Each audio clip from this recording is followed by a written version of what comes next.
No, we're not gonna watch This torture video is sponsored by methods Incogni. today.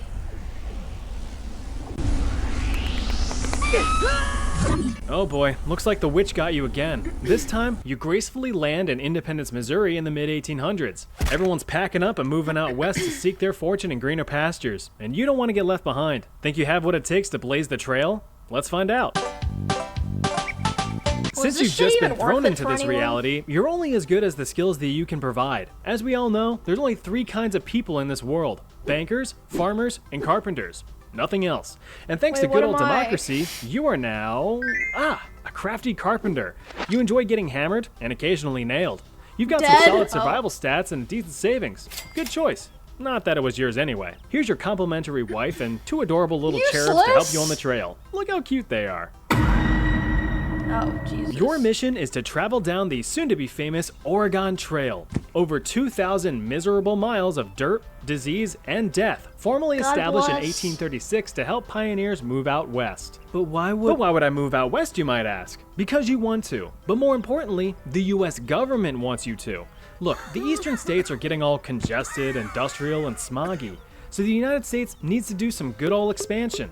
Thanks to the Louisiana Purchase in 1803 and the Oregon Treaty in 1846, there's a lot of fresh open land to settle. Why live in the economic decline of disgusting cities in the east when you could manifest that destiny and fill up those lungs with fresh air on the fertile plains? That's good air. If the opportunity of prosperity wasn't enough to convince you, how does free land sound? Thanks to the Oregon Land Donation Claim Act of 1850, pioneers can claim up to 640 acres, 2.6 square kilometers, of land completely free. Like the first, 100 miles. Time to get supplies. Look, if you're going to be slogging down a few thousand miles of rocky trail, you're going to need to be well supplied if you want to stand any chance of surviving. Pioneers stocked up their supplies in trailhead towns just like Independence, Missouri. Things like food, clothes, tools, livestock, and perhaps the most critical American asset, guns. Because when you're out on a seemingly endless sand ocean, anything's fair game. What's to stop a desperate thief from stealing your precious supplies and or daughter? Your gun. So be sure that you're well equipped to donate a few lead slugs to their cause. And of course, you could also hunt for food if you need to. When it came to food, a family of 4 would need about 1,000 pounds of the stuff. This was usually beans, rice, flour, sugar, coffee, and dried meats and veggies.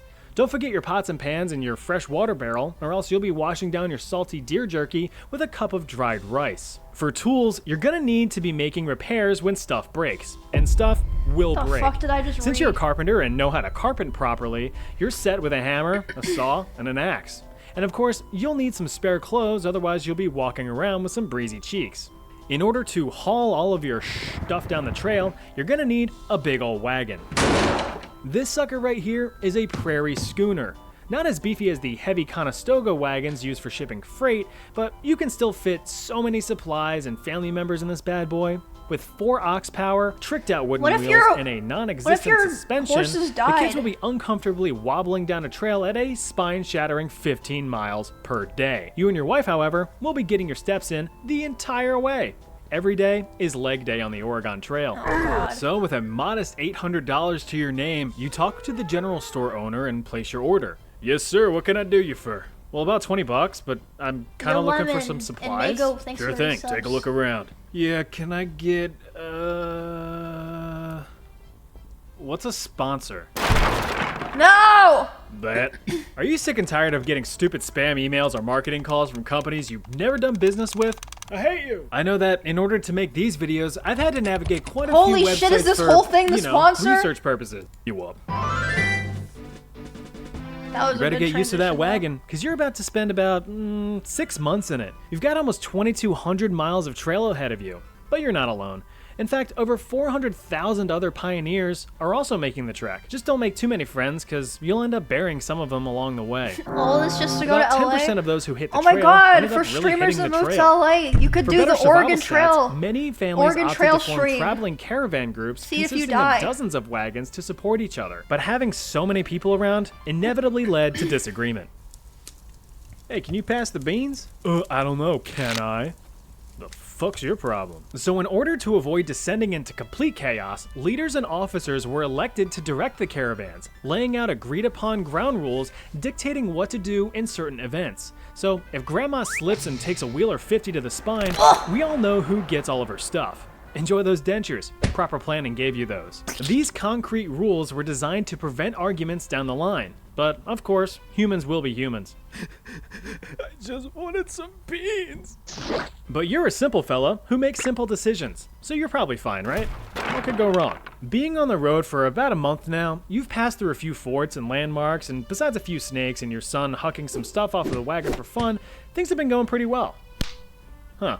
Well, time to put the carpenter skills to use and make repairs. While there's some downtime, the family has an opportunity to catch up on some chores. Just remember to keep your guard up and avoid any, you know. Since your wagon conveniently broke down next to a freshwater spring, your wife is able to replenish the water supply before washing the farts out of your family's clothes. Meanwhile, your daughter feeds the oxen and your son laps up water from a brown puddle. Look at him go. Oh wait, that's not good. Your son is gonna quickly learn about a little thing called cholera. You see, there were plenty of diseases that plagued the Dusty Trail, like mumps, measles, and the dreaded dysentery. But cholera was by far the worst. Contracted mainly from contaminated water sources where fellow pioneers expelled their evils, cholera could kill within hours and spread just as fast across an entire caravan. Symptoms included extreme nausea, vomiting out your front, vomiting out your back, dehydration from all the vomiting, leg cramps, restlessness, irregular heartbeat, glassy eyes, and perhaps the worst symptom of all, death. Oh my god, he's dead! No, he could just have cholera. Disease alone was the biggest killer on the trail, with estimates of over 30,000 deaths. Post-con flu? Down brown puddles. Sorry, son. Yeah, Not more or only were less. diseases a guaranteed add to the death count, but so were injuries. Even something as simple as a small cut could easily be infected, with the extent of medical treatment being no more than, put some whiskey on it. Your prognosis wasn't too promising. So when little Jimothy falls off the wagon and shatters both tibias, he's now the trail's newest speed bump. If you were afflicted by something, the best you could do was rest. Resting was crucial for pioneers. If they didn't stop to rest frequently, they ended up taking a dirt nap from crippling exhaustion. But not only was physical health a concern, but mental health as well. There were quite a few reports of people throwing themselves off the wagon of life when their mental health deteriorated from not only the monotonous and seemingly unending voyage, but seeing the constant line of rotting bodies of fallen pioneers. It was pretty common to pass several dead travelers every day on the trail, so you gotta think that that's pretty demoralizing, especially if some of those travelers were your friends and family. Even today, some of these graves still mark the end of many pioneers' journeys. Mental health really was no joke. Take, for example, the famous story of Elizabeth Markham, who was pushed to the brink of insanity while on the trail. In the middle of their trek, she hit a point of exhaustion where she simply refused to travel any further, and nothing could convince her to carry on. After hours of failed encouragement, her husband and children were forced to abandon her and move on. After a while, her son was sent back to get her after she had rested. Bad move. Elizabeth eventually caught back up with the rest of the family, but left her son in the dirt with a rock lodged in his skull. When her husband raced back to find his son still barely alive, Elizabeth set fire to the family's wagon for good measure. Can't continue down the trail if everything you own is reduced to a cinder, can you? Not only were humans a danger to themselves, but so was almost everything else, especially nature. High winds, strong storms, blazing heat, freezing nights, they all did what they do best. They happened. You also had to watch out for wildlife. Wolves, bears, snakes, coyotes, and buffalo. They were all out to get you and your family. But thanks to firearms, humans were able to get them back, especially the buffalo. That's gonna piss off some Native Americans. Speaking of which, there's often a misconception that Native Americans were a constant threat. Not true. In fact, quite the opposite. Native outposts were extremely useful trading sites to replenish food and other supplies. Natives also served as experienced tour guides, escorting some pioneers through rougher terrain like forests and rivers. Granted, there were a few deadly altercations between pioneers and natives, usually a result of pioneers being paranoid and shooting at natives unprovoked. About 800 natives and pioneers were killed thanks to sheer stupidity. That's not good. Oh well, the wagon's repaired, so time to get back to it.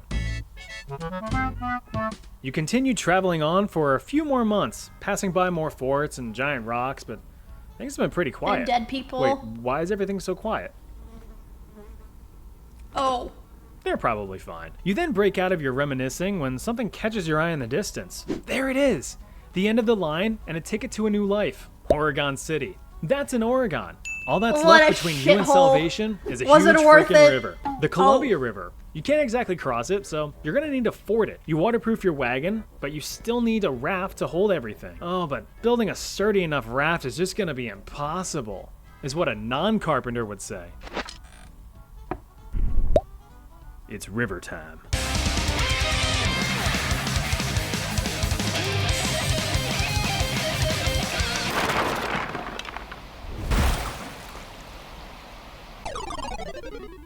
This game sucks. Oh, that's much better. Dude, I wonder how many people spent months getting there and then just to fucking lose all their shit in the river. Seems good.